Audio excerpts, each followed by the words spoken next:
Treasure Island by Robert Louis Stevenson, Chapter 34, and Last.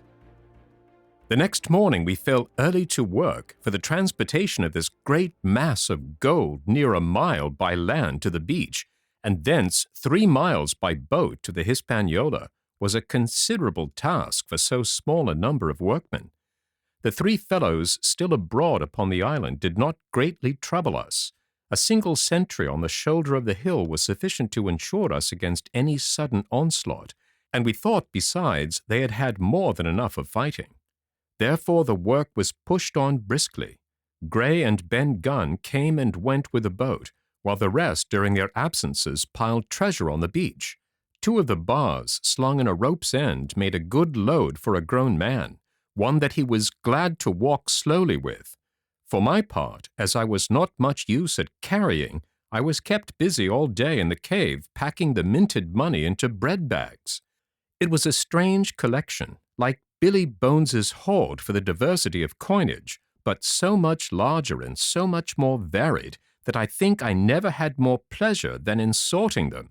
English, French, Spanish, Portuguese, Georges and Louises, doubloons and double guineas, and moidores and sequins, the pictures of all the kings of Europe for the last 100 years, strange oriental pieces stamped with what looked like wisps of string or bits of spider's web, round pieces and square pieces, and pieces bored through the middle as if to wear them round your neck. Nearly every variety of money in the world must, I think, have found a place in that collection. And for number, I am sure they were like autumn leaves, so that my back ached with stooping and my fingers with sorting them out. Day after day this work went on. By every evening a fortune had been stowed aboard, but there was another fortune waiting for the morrow, and all this time we heard nothing of the 3 surviving mutineers. At last, I think it was on the 3rd night, the doctor and I were strolling on the shoulder of the hill where it overlooks the lowlands of the isle, when, from out of the thick darkness below, the wind brought us a noise between shrieking and singing. It was only a snatch that reached our ears, followed by the former silence. "Heaven forgive them," said the doctor. "'Tis the mutineers." "All drunk, sir," struck in the voice of Silver from behind us. Silver, I should say, was allowed his entire liberty, and in spite of daily rebuffs, seemed to regard himself once more as quite a privileged and friendly dependent. Indeed, it was remarkable how well he bore these slights, and with what unwearying politeness he kept on trying to ingratiate himself with all. Yet I think none treated him better than a dog, unless it was Ben Gunn, who was still terribly afraid of his old quartermaster, or myself, who had really something to thank him for, although, for that matter, I suppose I had reason to think even worse of him than anybody else, for I had seen him meditating a fresh treachery upon the plateau.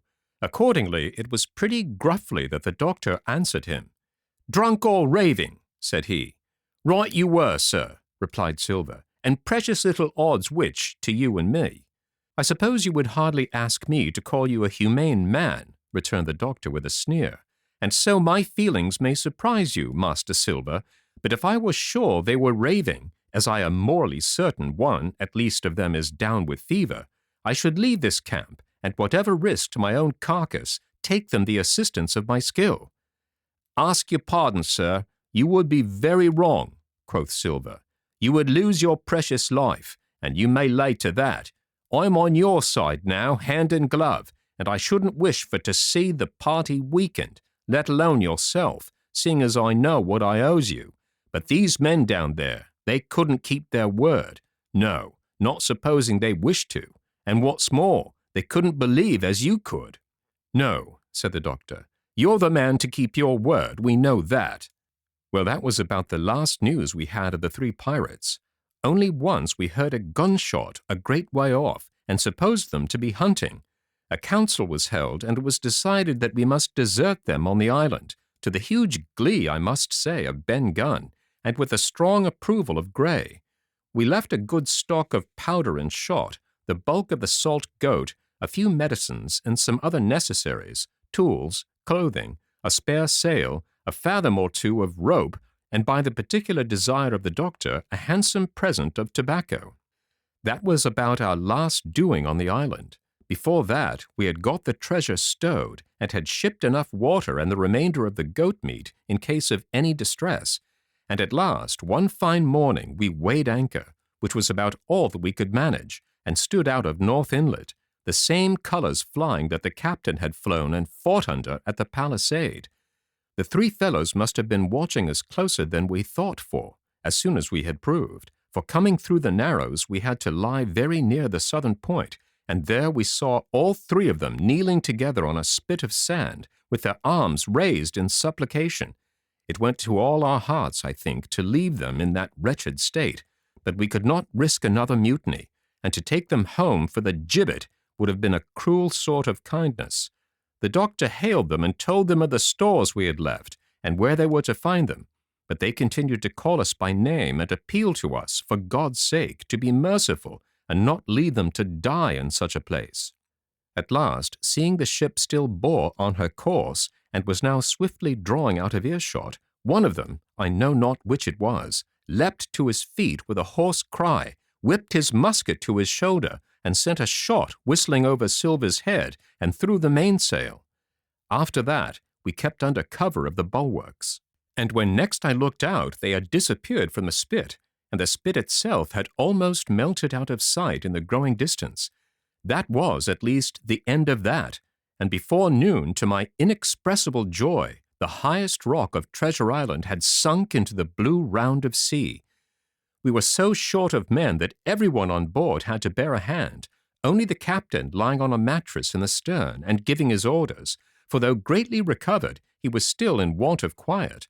We laid her head for the nearest port in Spanish America, for we could not risk the voyage home without fresh hands, and as it was, what with baffling winds and a couple of fresh gales, we were all worn out before we reached it.